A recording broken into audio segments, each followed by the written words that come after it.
y'all. This is Audra Hicks, your Tennessee Realtor. I was going to go over making offers today. So don't forget to hit that subscribe button and stay tuned because I put the real in real estate.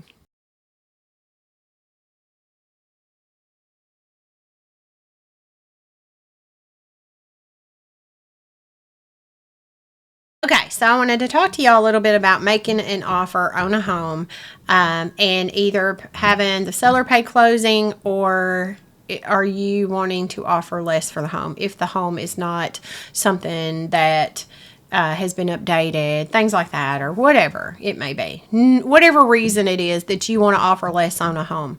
Because I've heard it all. But for an example, it's a $400,000 home and the seller has already just dropped the price, and you can qualify for 400 and above.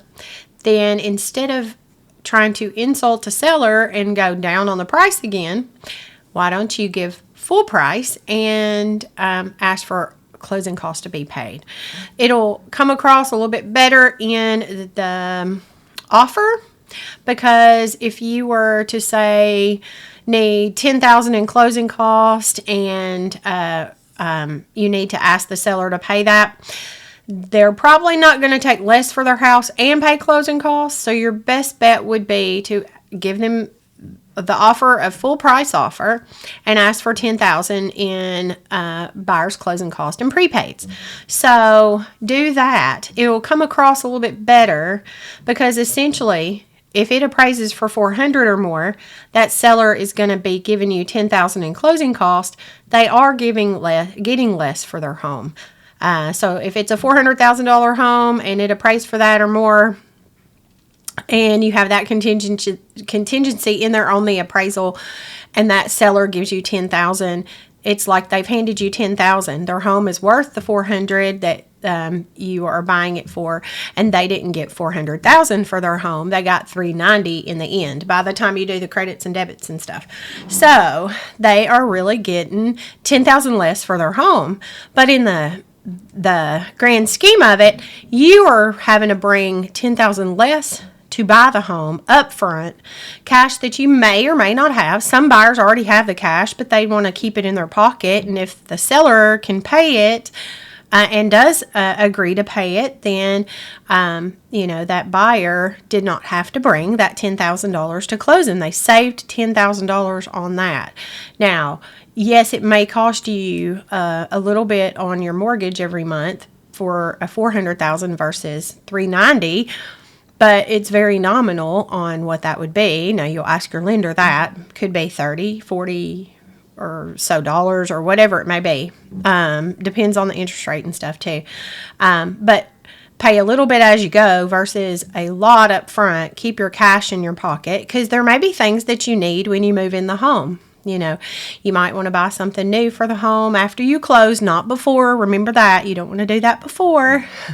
So you might need that $10,000 for moving expenses or buying something for the home, or you might want to paint the house or put in new carpet. You might want to do something. So that's an extra $10,000 that you have right there. Now, I have had sellers pay $15,000 in closing or $14,000 in closing. It just depends on the price point of the house too. So these days, a lot of times you can use that $10,000 if you really didn't have to have it in, buying down the rate. But I would talk to the lender. Is it good to buy down the rate, or is it better to refi later? So they can answer that question for you and go over your options at that point. But it's better up front to ask for the closing costs rather than a reduction in the price of the home for the buyer. Because, like I said, you get upfront money that you did not have to bring.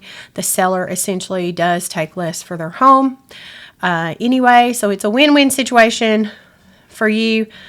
For them, they get their home sold. Both of y'all, come out in the end getting to close on the home. You get a new home, and you didn't have to bring the extra 10 to the closing table, or however much it may be. Maybe 8. It may be 5. Who knows? 4. It just depends on the house and every situation, and every contract is different. Every house is different. Every buyer's different, and every seller's different. So we have to just roll with it and figure out what is going to make both sides happy in the end. So we strategically write offers and try to come up with what we think the seller will be able to live with while we're negotiating and stuff. So hopefully this is a tidbit of information that might help you whenever you go to buy a home. If you are wanting to move to Tennessee or know somebody that is, please send them my way. And if you like my content, please don't forget to hit that subscribe button and like and share with your family and friends. And I will see y'all tomorrow. Bye, y'all.